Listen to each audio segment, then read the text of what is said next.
Assalamualaikum warahmatullahi wabarakatuh. Kita bertemu lagi pada sidang pagi ini di dalam membicarakan masalah mental, antara mental betul dengan mental yang tak betul. Orang gila betul jumpa orang gila tak betul. Pelik Di dalam membicarakan tentang isu tuntutan hayalan pewaris-pewaris, berbagai kelompok yang mengaku keluarga Iskandar, mengaku keluarga Zainal Abidin, mengaku keturunan Nabi Kidim, mengaku keturunan Raja Utara, mengaku keturunan Rasulullah, mengaku keturunan Nabi-Nabi Sulaiman ke, Nabi-Nabi yang terdahulu, baik Daud. Macam-macam nama telah dipetik, kan? Jadi dalam jejak warisan, beberapa tahun lah kita duduk tempat-tempat orang pelik datang, kan? Saya nak kongsi tiga cerita. Lepas tu kita cuba kupas sama-sama kita. Jadi cerita yang pertama ni cerita betul. Tiga-tiga cerita ni cerita betul daripada berbagai jenis orang, kelompok dan kumpulan yang ada di tanah Melayu. Sampai sekarang lah mereka masih menuntut, kan. Kita tengok, kan. Jadi pertemuan kisah pertama ni dengan seorang lelaki bekas askar, dah pencen, tua dah, lagi tua dari saya. Jumpa di Pulau Besar. Kemudiannya berjumpa beberapa kali di Semenanjung Malaysia lah. Saya bezakan Pulau Besar tu dimensi lain. Saya panggil Semenanjung seolah-olah Pulau Besar tu bukan duduk dalam Semenanjung, kan. Jadi apa lelaki ni datang? Jadi saya kata dia dah cerita macam-macam. Saya kata, apakah tuntutan hang yang terakhir? Jadi dia kata, sayalah Raja Nusantara. Sayalah Raja asal tanah Melayu. Saya kata, kenapa hampa cakap lagu tu? Saya dah jumpa semua alam. Saya dah jumpa semua Nabi dan Rasul. Saya dah dibagi kuasa. Tapi kuasa semua di alam gaib. Di alam nyata ni Tok Fauzi kena tolong saya. Alam nyata ni tolong apa? Saya kata dia, saya nak dapatkan kursi lah, saya nak dapatkan kuasa, saya nak memerintah. Jadi saya kata dia, urusan alam beralam ke, alam gaib, alam nyata ni, dia kena sepadan, dia kena selari, kan. Tapi saya kata tak apalah. Cerita gaib hang, jumpa orang sana, hang sendiri mimpi macam-macam, nampak dan rasa macam-macam. Bagi saya itu masih hayal. Dia kata tak boleh, saya dah betul, dia dah lalu jalan ni puluh tahun. Daripada kecil dia dah mimpi macam-macam, kan. Tak apa, saya kata. Lagu ni dah tuan, saya kata dia. Saya sanggup bersama dengan tuan dengan satu syarat. Apa dia syarat, dia kata? Dia sanggup syarat macam-macam. Syarat saya sangat mudah, tuan, saya kata dia. Saya nak tanya tuan rasa tuan sempat tak memiliki semua kekayaan, kekuasaan dan apa-apa cerita yang tuan dapat di alam sebelah atau alam rasa, alam mimpi tuan ni? Dia kata saya akan dapat, saya yakin dan pasti. Dia yakin lah. Jadi saya kata ke dia, kalau tuan yakin dan pasti tuan boleh dapat segala ni, jadi maksudnya tuan yakin dan pasti tuan akan hidup lagi menjangkaui atau melebihi 100 tahun dengan jasad ini. Dia kata betul. Maksudnya besok ke malam ni ke lagi 10 tahun tuan takkan balik lah. Betul, ada jaminan, dia kata. Saya kata tak apa. Jadi saya minta maaf lah, saya kata. Saya tak ada jaminan. Jaminan saya masih ada dengan jasad ni bernama Fauzi. Bersama dengan tuan melakukan apa-apa yang tuan hendak saya tolong. Saya tidak ada jaminan. Jaminan saya hidup lagi 1 detik tidak ada pada jasad ini. Lagi 10 tahun tak ada. Jadi saya kata kita berpisah lah hari ni, kan, sebab janganlah tuan berharap pada orang yang tak ada jaminan. Bila-bila masa perahu dia boleh patah, boleh berlubang. boleh jatuh daripada langit yang tinggi. Tu cerita yang pertama tuan-tuan. Kita tengok. Merasakan keabadian yang dalam berbeza atau selaras dengan yang zahir. Tetapi sebenarnya titik tolak dia keberanian, keyakinan dan bertuhan dan bertuan dan beraja tadi atau kehambaan. Mereka ni diulit dengan pemberian-pemberian dan anugerah. Akhirnya merasakan diri mereka raja. Hayal di alam sebelah, hayal di alam dunia. Diri rugi, bangsa rugi, agama rugi. Sedangkan jalur waris itu ada. Baik, kita berbalik kepada pihak yang kedua. Pihak yang kedua ni lagi pelik tuan-tuan. Tapi ini hayal dan gangguan lagi teruk. Jadi dalam kes yang nombor 2 ni, agamanya cukup kuat. Yang tadi tu agama dia kurang. Yang ni agama dia cukup kuat. Belajar macam-macam, tarikat lah, apa barang lah. Saya ada sarban dan pernah jadi imam. Imam sungguh lah, imam masjid kan. Masjid mana tak perlulah saya cerita. Jadi di dalam peringkat awal dia lepak masjid, dia kehambaan. Dia buat kerja tapi terpalit dengan alam warisan. Akhirnya mengakulah bakal menjadi Al-Mahdi Al-Muntazar. Parahlah kan? Atau Sultan Aulia tersebut. Mengenali Allah dan juga memegang dunia. Maksud dia sikit saja bagi saya itu membezakan hamba dengan raja. Maka benarlah kata orang sufi-sufi dulu kan. Buang dunia, dunia datang kejar. Tapi jangan kita lepas tu terkejar pula dengan dunia. Maksud dia apa? Kat sini kalau kita berbalik, apa kita berbalik pada cerita ujian yang paling berat? Bila kita berbalik kepada teras bagi saya seorang gila pagi ni kan. Bukan gila apa, gila ni gila fikiran. Andai kita berbalik pada awal kejadian leluhur kita itu Nabi Allah Adam tersebut. Ketika dipersoalkan dan diminta buktikan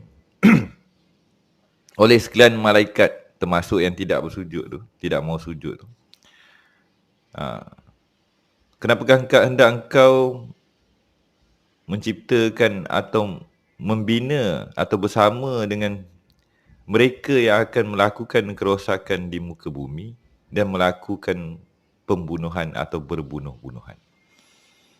Maka malaikat dah nampak pembunuhan yang pertama itu akan berlaku. Dan pembunuhan pertama itu akan berangkai dan berangkai. Sampailah pada hari ini kita dengar cakap ni. Tapi apa yang terjadi? Maka kami ajarkanlah, kami berikanlah rahsia nama-nama kepada Adam. Ketika seluruh bala tentera ataupun yang sakti-sakti dalam bahasa malaikat, bahasa orang gila ni kan. Mereka yang tinggi-tinggi, yang besar, yang kepak menongkat langit.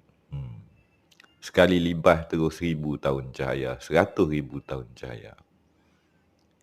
Kita ni kerdil, ibarat seekor semut. Tapi yang Maha Esa membela kita. Yang Maha Esa membela, mempertahankan dan membuat perjanjian keikhlasan tersebut dengan pendahaka dan menyahut cabaran kepada seluruh malaikat yang ada. Bayangkanlah tuan-tuannya, kalau kita patah balik zaman tu kan, Tok Adam tu ibarat kalau kita ni malaikat. Kita peganglah tasbih tu. Satu daripada tasbih sebutir di tangan kita ni dicampakkan depan kita. Dan butiran tasbih yang besar tak sampai pun besar kuku aku, celah kuku cakap. Jadi dia ni boleh cakap, dia ni boleh menyahut. Lepas tu kita campurkan lagi dengan entah berapa bilion ke, berapa besar malaikat-malaikat yang lain. Memandang Adam tu ibarat hama tuan-tuan. Dan hama tu bercakap, Dan hama itu dia bela pembelaannya dan Yang Maha Esa berdiri mempertahankan ciptaan daripada kedua tangan aku. Kalau kita balik pada kisah tu tuan-tuan, kepada semualah pewaris yang nak menuntut pernah kenal tentang saya kan. Kita nak tuntut kuasa ni kadang kita sedih. Orang Kedah kata lagu mana? Yang Maha Esa mempertahankan, membela, memegang dan menjawab ketika hama ni, debu ni dihadapkan dengan barisan para malaikat dan pendahaka yang pertama tu. Dia bela saya, tok nenek saya. Kan? Jadi kita pegang tasbih ni. Jadi contoh kita malaikat. Kau sebutir biji tasbih yang memuji di tangan aku. Engkau nak jadi khalifah. Engkau apa faedah engkau ni? Kau ni gila. Kau ni akan buat rosak. Sejadah aku ni dah cantik, bau wangi. Tak ada kesan darah. Hang sesama tasbih hang akan bergolak-golak, berbuih-buih, menggelegak. Akan ganggu ibadat aku, contoh. Contoh maksudnya tasbih ni berjalan sendiri dah. Tapi kita balik pada cerita tadi. Nukilan dia apa pagi ni? Dalam kisah, sang raja gila bertemu orang gila. Warisannya semua claimant tanah Melayu ke seantero alam ke alam beralam. Apa cerita kemuncak dia? Bagi saya sangat mudah. Mereka ni pengecut. Bahasa saya sangat mudah lah, bahasa kasar. Pengecut. Menanti dan berharap kepada kekuatan selain daripada aku. Tak kenal sang pencipta. Terpana, dilayarkan oleh pendahaka lah berbagai cerita gaib alam mistik masa depan, masa besok, masa tulat dan sebagainya. Kan? Yang Maha Esa tu kena berbalik. Semua ni kerajaan dia. Kita ni tak ada apa. Bahasa kasar tuan-tuan. Sebutir hama di samudera lautan yang tidak ada tepian di alam penciptaan Yang Maha Esa. Dipertontonkanlah sebutir guli tengah laut. Bumi ni lah. Dan kita pun pening. Kita pun takut dan gentar. Bagi orang yang kenal diri, bukan saya lah, bagi tok-tok guru saya, sahabat-sahabat saya yang kenal, dia dah meninggal pun. Mereka tak pernah takut walau seduit, orang Kedah kata. Apa aku nak takut? Selagi aku bersama Yang Maha Esa, tapi bukan dia. Dia dah tak ada kehendak dan nafsu. Nafsu dia semua milik Yang Maha Esa. Dah tak takut, dah tak ada kehendak nak jadi raja. Aku bukan raja, aku hamba. Tapi dalam kehambaan aku jadi raja. Aku dah tidak perlu apa-apa kerajaan. Nampak? Kalau kita masih nak kerajaan ni, kerajaan tu, cerita lagu ni, angkat Panji Benang, P.T. Barang. Kalau cerita lagu tu tetap ada, tapi dia senyum ya. Dia tak gentar walau 1 inci. Tapi perlukah semua kerajaan ni? Pada aku tak ada pun tak jadi hal. Benang ke kalah tak ada jadi hal. Jadi inilah nukilannya pagi ni tuan-tuan. Gila hanya seorang gila. Dia tengok cerita zaman Tok Adam tu, kesian Tok aku. Sebutir hama di lautan. Samudera yang dalam. Dikelilingi oleh semua gegasi-gegasi. Dia penyet lebuh habis jasad tu, tapi tidak apa yang kat dalam kan. Jadi sama-samalah kita muhasabah diri dalam berbagai cerita kat luar sana, termasuk pada diri kita. Tiadalah sebarang kekuatan melainkan milik Yang Maha Kuasa. Semua kerajaan ni milik dia. Dan dia pernah membela kita satu masa. Bilakah kita bakal bangkit dan membela dia? Walaupun hancur menjadi debu. Tapi itu berat. Ramai orang nak bela kerajaan, nak pergi langgar untuk masyhur, ada nama, ada kuasa, ada harta. Akulah raja, akulah imam. Akulah pembantu imam. Akulah tukang takbir. Masih ada tercalit pada diri mereka kemegahan peribadi. Kita bakal bersambung dengan satu bicara daripada arwah guru saya. Dia kata apa, Fauzi? Dia kata, lah ni nak cari orang ikhlas ni payah Fauzi. Depa cari hebat, depa cari ilmu, depa cari kuasa. Tapi insya-Allah pemilik segala tu akan datang balik. Maka cikgu besar akan turun dan ajar. Ni gapo dia, alik bata ni semua dah tunggang langgang. Kita bakal bersambung, marilah sama-sama kita fidyahkan Al-Fatihah kepada baginda junjungan besar Rasulullah sallallahu alaihi wasallam. Kedua ibu bapa baginda Rasulullah. Ni kadang orang cakap yang tunggu dengar sampai habis ni dapat bonus tuan-tuan. Kadang kita bagi Al-Fatihah fidyah. Kita ingat kenang, kita sanjung Tok Pengulu ni. Kita puja dan puji Rasulullah anak yatim piatu ni. Bagai nak erak lah sampai menyanyi yang Hanana menangis lah, hantuk kepala lah dekat ke Syria. Saidina Ali depa hantuk kepala lah. Siapakah ibu dan bapa baginda Rasulullah? Ada orang kata depa ni bukan Islam. Pada hakikat makrifatnya, dia ni asal tang mana. Kan? Kita bakal bersambung dengan wabillahi taufiq wa hidayah. Assalamualaikum warahmatullahi wabarakatuh.